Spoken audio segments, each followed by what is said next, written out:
Hola everyone! Today is cooking time. Magluluto ako guys ng very simple na sopas or macaroni dahil wala lang, gusto namin na makahigop na a little bit something hot na sabaw and creamy.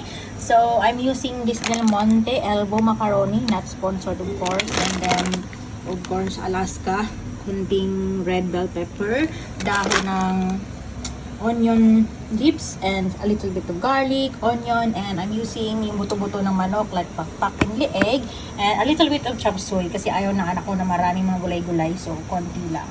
So nagpapakulo ako ng tubig para ilagay ko to.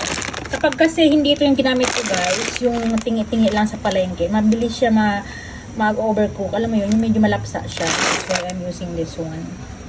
Cooking time! So, habang nagpapakulo ako guys ng macaroni, I'm using this canola oil. Igigisa ko muna yung manok bago ko ilagay siya doon sa pinapakulo ko na macaroni. Garlic. Onion. Gisa-gisa lang siya guys.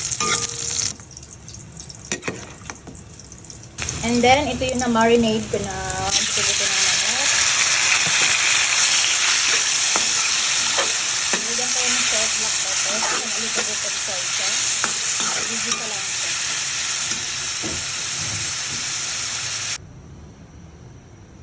So, ayan guys. Luto na yan. Ayan. Very creamy.